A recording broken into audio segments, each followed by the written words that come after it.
아멘.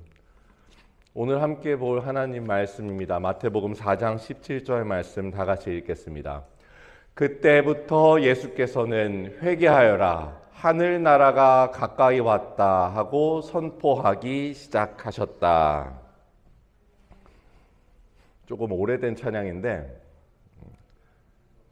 다 아시죠? 당신은 지금 어디로 가나요? 발걸음 무겁게 이 세상 어디 쉴 곳 있나요? 머물 곳 있나요? 예수 안에는 안식이 있어요. 평안이 넘쳐요. 십자가 보혈 믿는 자마다 구원을 받아요. 다 같이 예수 믿으세요. 예수 믿으세요. 예수 믿으세요. 예수 믿으세요. 예수 믿으시죠? 예수 믿으면 우리가 하나님 나라의 백성이 된 줄 믿습니다. 사실 그러면 끝났죠. 나 한 사람의 삶으로 봤을 때 내가 예수를 믿고 하나님 나라의 백성이 됐으면 더 이상 뭔가 진행해야 할 것은 없습니다. 끝났습니다. 예수를 믿었으면 끝났습니다. 그러면은 왜 예수를 믿는 내가 아직 하나님 나라에, 그러니까 이 땅의 하나님 나라 말고 하나님 계시는 그 옆으로 불려 올라가지 않은 걸까요? 이 이야기를, 예수 믿으세요를 이 땅에서 전하기 위해서인 줄 믿습니다. 그러니까 우리는 이 땅에 살아가는 동안 예수 믿으라고 전파할 사명을 가지고 있습니다.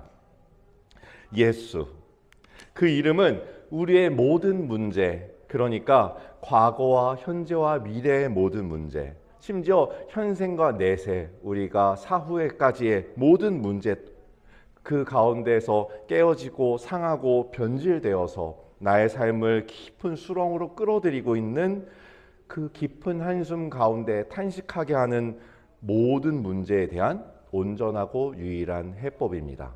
예수 그 이름. 그러면은 예수를 왜 믿는지는 알겠는데 예수를 믿는다는 것을 어떻게 하면 되는 걸까요? 무엇을 하면 되는 걸까요? 이 부분을 먼저 살펴보고자 합니다. 오늘 읽은 성경 말씀은 예수님의 첫 선포문입니다. 회개하여라, 하늘나라가 가까이 왔다. 우리가 좀 더 익숙한 개역개정 성경으로는 회개하라, 천국이 가까이 왔느니라. 하늘나라는 무엇을 의미할까요? 그리고 어떻게 하늘나라가 가까이 왔다는 것을 알 수 있을까요? 이것을 이해하기 위해서 우리는 이 세상에 존재하는 다른 나라 한 군데 예를 들려고 하는데요. 바로 영국입니다. 영국은 영어로는 유나이티드 킹덤. 그런데 이 나라가 쭉 유나이티드 킹덤이다가 17세기부터 20세기 사이에, 지금은 이제 끝났는데 17세기부터 20세기 사이에는 별명을 하나 더 가졌었는데 그때 썼던 게 바로 브리티시 엠파이어, 한국말로는 대영제국이라고 하는 겁니다.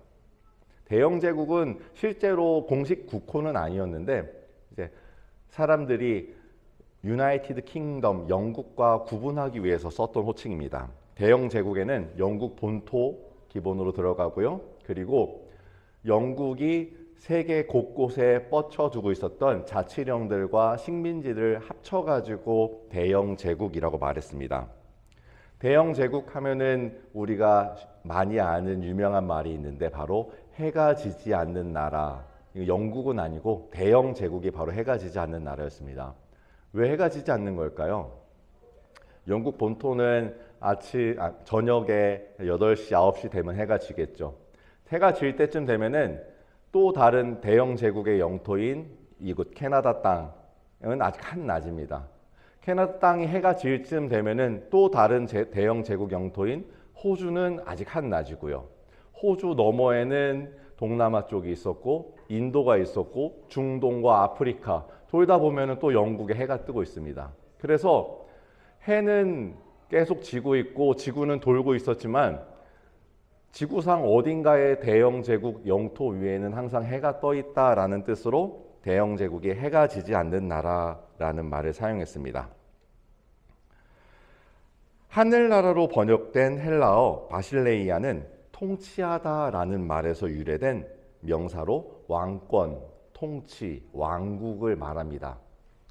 그러니까 영어로는 The Kingdom of the Heaven, 더 의미를 살린다면 The Kingdom of God이 됩니다. 한편 여기서 나오는 킹덤 말고 나라를 뜻하는 또 다른 단어인 country가 있었는데, 이를테면은 United Kingdom이라는 단어는 country에 해당하고 British Empire는 킹덤에 해당하는 단어가 되는 겁니다. country는 우리가 지도를 펴가지고 보이는 나라의 모양과 국경, 그 안에 들어있는 거고, 킹덤은 그 수장이 다스리는, 그러니까 왕이 다스리는 영역, 왕의 다스림을 받는 영역을 통틀어서 말하는 겁니다. 그래서 유나이티드 킹덤이 컨트리가 되고 유나이티드 킹덤의 킹이 다스리던 영역, 브리티시 엠파이어 전체가 킹덤이 되는 겁니다. 컨트리의 영역이 변하는 일은 쉽지 않습니다. 전쟁을 해가지고 땅을 조금 더 뺏는다고 해서 바로 컨트리의 영역이 확장되지 않습니다. 그곳에 자국의 국민들을 이식시키고 자국의 문화를 심어두고 그리고 그 땅에서 실질적으로 살아가는 사람들이 이 나라를 지지하도록 만들어야, 이 나라를 지배를 받겠다고 해야만 컨트리의 영역이 확장됩니다. 그런데 킹덤의 영역은 훨씬 쉽게 확장됩니다.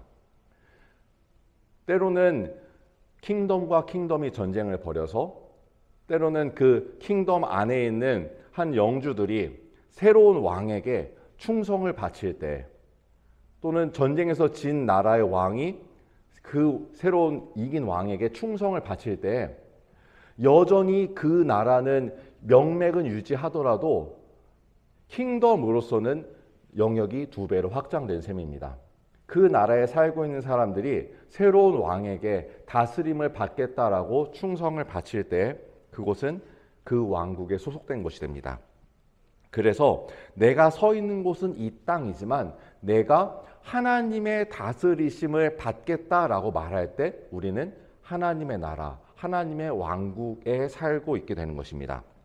하나님 나라는 이런 식으로 가까이 오는 것입니다.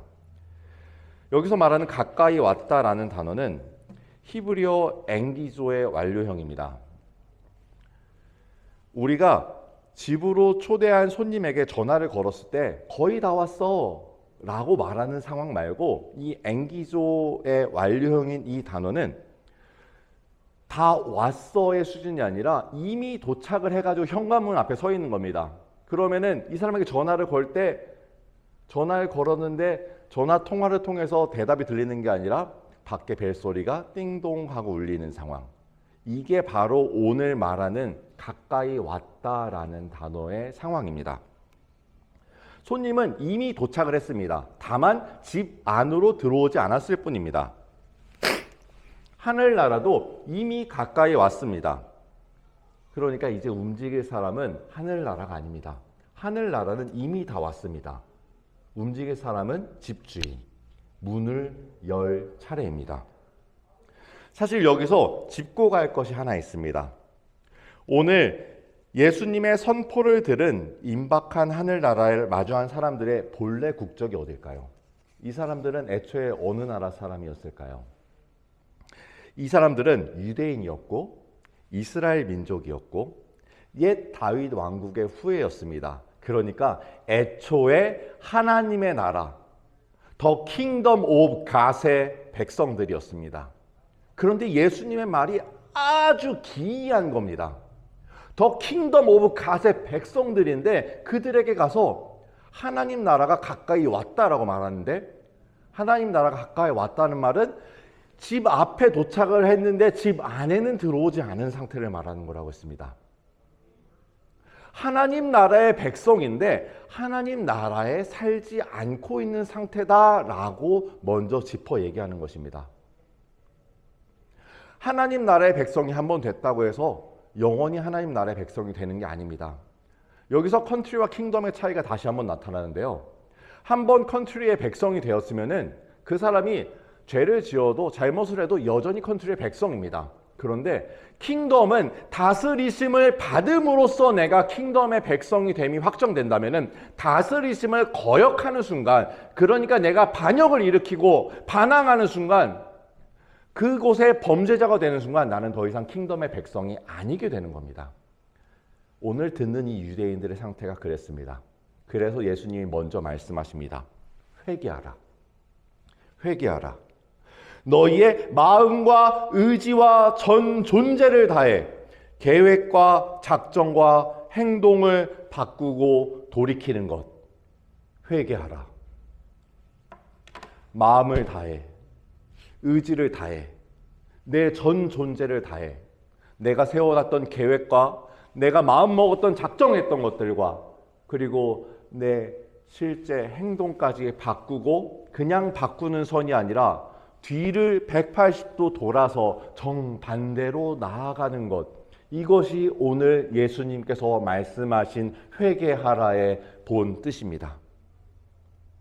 하나님 백성이었지만 정반대로 뒤돌아서서 하나님의 뜻이 아닌 곳, 하나님의 다스림과 반대되는 삶을 살던 이들에게 회개하라, 돌이켜라. 왜 말씀하십니까? 하나님 나라가 바로 너한테 코앞에까지 왔어. 하나님 나라는 더 이상 너에게 다가오는 게 아니야. 이미 다 왔어. 네가 문을 열고 다시금 하나님의 다스리심을 너의 삶 안에 받아들이기만 하면은 다시 하나님 나라의 백성이 될 수 있는 구원의 기회를 주시는 겁니다. 이것이 예수 믿음의 정체입니다. 왕의 다스림에 대한 반역자들을 용서해 주시겠다는, 그 기회를 주시겠다는 예수님의 메시지. 그것을 믿는 것이 예수 믿음입니다. 예수님은 누구십니까? 그분은 지극히 높으신 하나님의 아들이십니다. 믿으십니까? 나사렛 예수는 하나님의 거룩한 자이십니다. 믿으십니까? 지금 이 고백들은 귀신들의 입에서 나왔던 고백입니다. 거라사 군대 귀신이 지극히 높으신 하나님의 아들 예수여 라고 소리쳤고, 가버나움 회당의 더러운 귀신이 나사렛 예수여 당신은 하나님의 거룩한 자입니다 라고 외쳤습니다. 귀신들이 고백했던 내용입니다. 그러니까 예수가 누군지 아는 것, 그것을 전해 듣고 믿는 것은 구원에 이르는 믿음이 아닙니다. 심지어 베드로의 저 위대한 고백, 주는 그리스도시요 살아계신 하나님의 아들이십니다. 이 고백조차도 그것만으로는 구원을 받기에 충분한 신앙 고백이 될 수 없습니다. 어떻게 하면 구원을 받는다고요? 마음과 의지와 전 존재를 다해 계획과 작정과 행동을 바꾸고 돌이키는 것, 회개하면 됩니다. 회개하고 하나님의 다스리심을 받으면 됩니다. 예수님께서 말씀하신 것처럼요.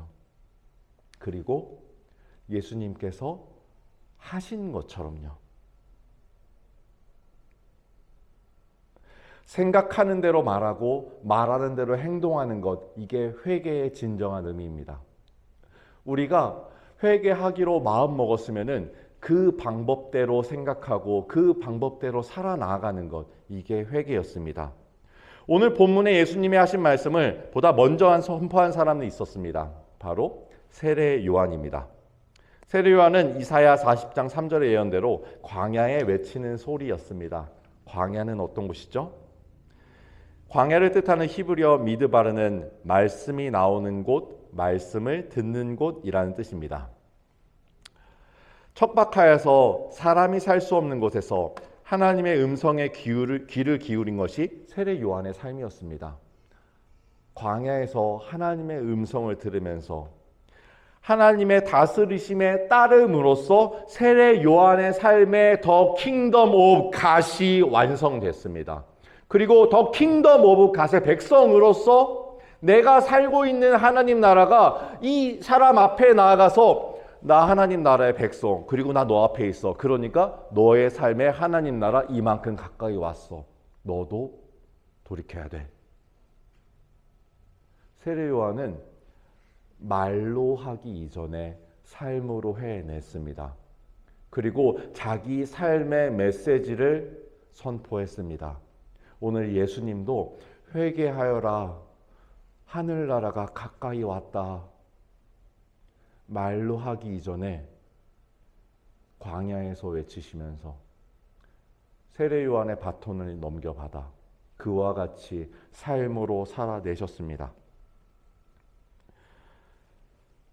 그리고 이제 우리가 하나님 나라에서 살 차례입니다.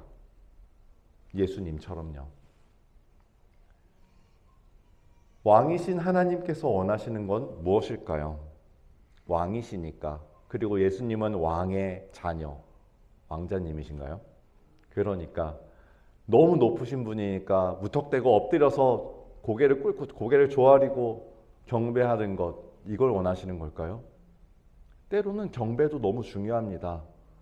그리고 하나님을 경외하는 태도도 너무 중요합니다. 그런데 하나님께서 우리에게 자유의지를 주심으로써 그 경배에, 경외함에 왜라는 단서를 붙이기를 원하셨습니다. 하나님의 이유를 이해하기를 원하셨습니다. 그러니까 하나님께서 무엇을 말하고 무엇을 원하시는지 듣고 이해해서 너의 마음을 다해라. 너의 생각을 다하고 너의 존재를 다해라. 납득이 돼서 해라.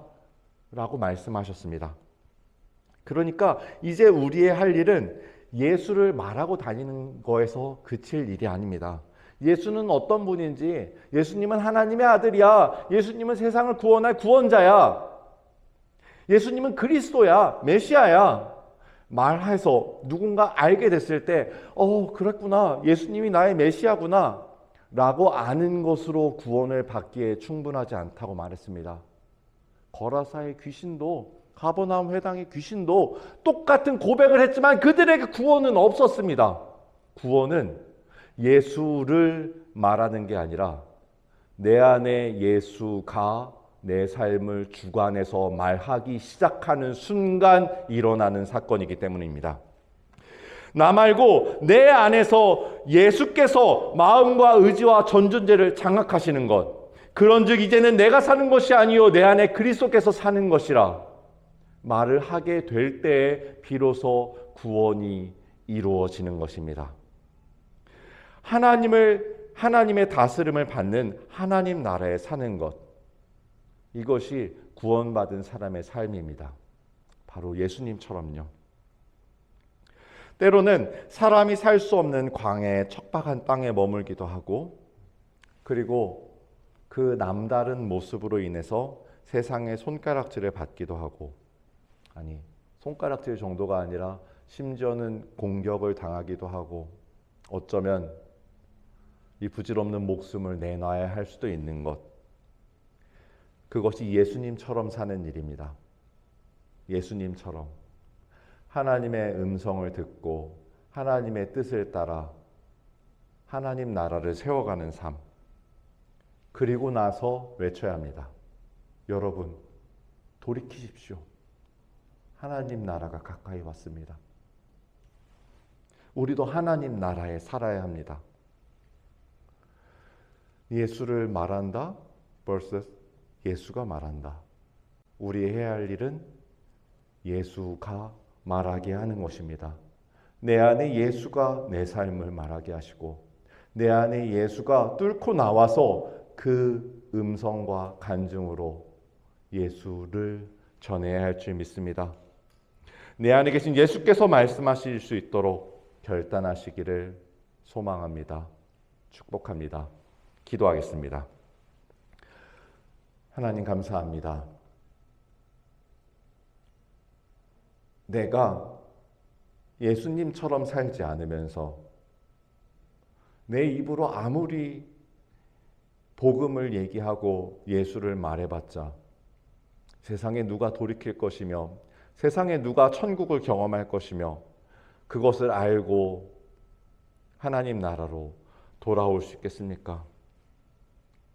예수님이 그러셨던 것처럼, 세례 요한이 그랬던 것처럼, 그리고 우리 많은 믿음의 선배들이 그랬던 것처럼 이제는 내 입술에서 예수를 말하는 것에서 그치는 것이 아니라 내 삶 가운데 좌정에 계신 예수님께서 나의 생각과 나의 마음과 나의 모든 의지를 가지고 그 예수님의 통제하에 두시고 예수님처럼 하나님의 음성을 따르는, 그래서 우리가 때로는 세상의 척박한 광야에 처한다 할지라도 그 광야가 하나님의 음성이 들리는 곳이기 때문에 꿀보다도 달고 향기롭고 보배로운 자리로 느껴질 수 있도록 주여 우리의 삶을 주 안에 세워 주시옵소서.